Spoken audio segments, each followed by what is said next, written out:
Have you ever noticed that Gmail feels almost instant after the first time you open it? You click on the email, it opens immediately. You go back to your inbox, it's already there. You search for something, results appear before you even finish typing. No spinning wheel, no blank screen, no waiting. That's not luck, that's just a fast internet connection. That's a very specific set of engineering decisions behind that experience. And once you understand them, you'll start seeing the same patterns in almost every modern web app you use. So let's break it down, step by step, from the very beginning. Let's go back to how the web used to work. And in many places still works today. You type a web address in your browser. Your browser sends a request to a server somewhere in the world. That server processes the request, builds a response, and sends back a complete HTML page. Your browser receives it, renders it, and you see the result on the screen.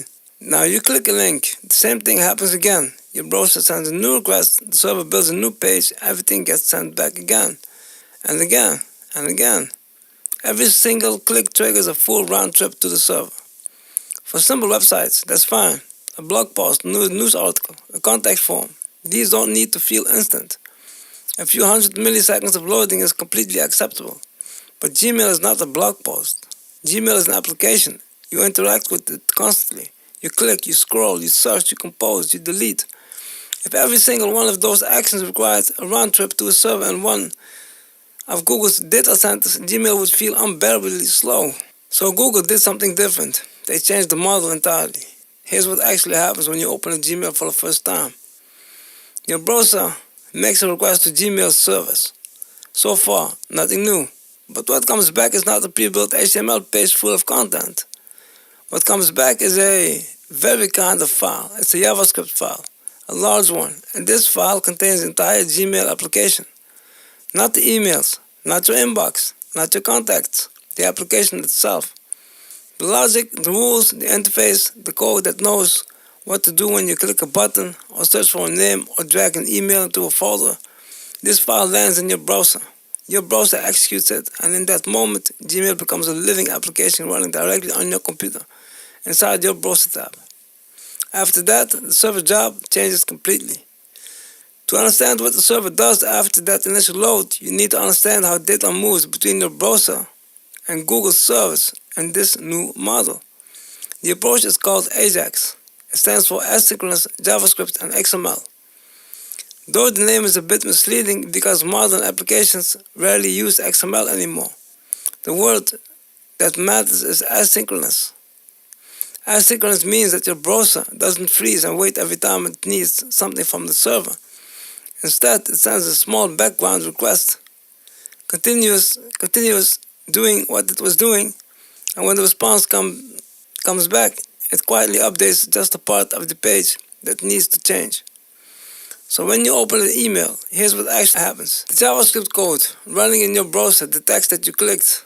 It sends a tiny request to Google's service asking for the content of that specific email. The server sends back just that data.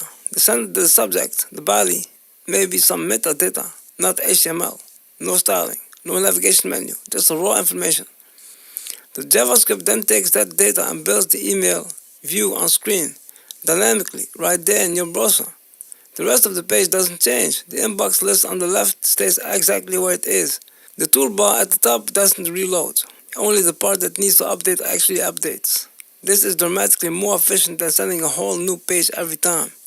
Now let's look about the page itself, because this is where the term single page application comes from.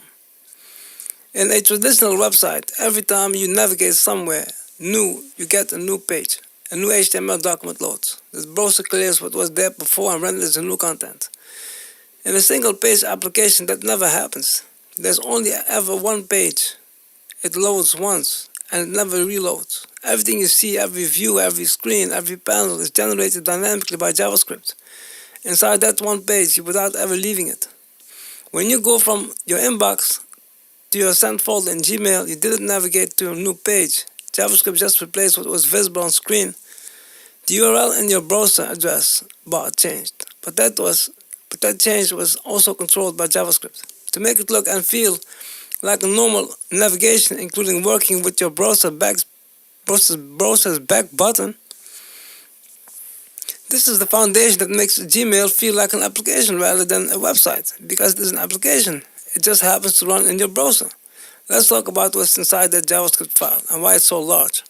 Modern web page applications are built using frameworks, structured systems of code that make it easier to build complex interfaces. Gmail uses Google's own framework called Angular.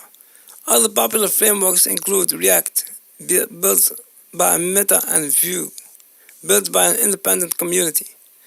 These frameworks give developers tools for managing what's displayed on screen, responding to user interactions, sending and receiving data from servers, and keeping everything organized as the application grows. When you include a framework in a web application, plus all the custom code the developers write on top of it, plus all the utility libraries and tools they depend on, the total JavaScript file can become very large. We're talking about hundreds of kilobytes, sometimes megabytes. Gmail's initial JavaScript payload is substantial. But here's the thing, you only download it once. After that, your browser caches it. The next time you open Gmail, your browser checks whether the file has changed. If it hasn't changed, it loads the cached version from your own device instead of downloading it again. Near instant.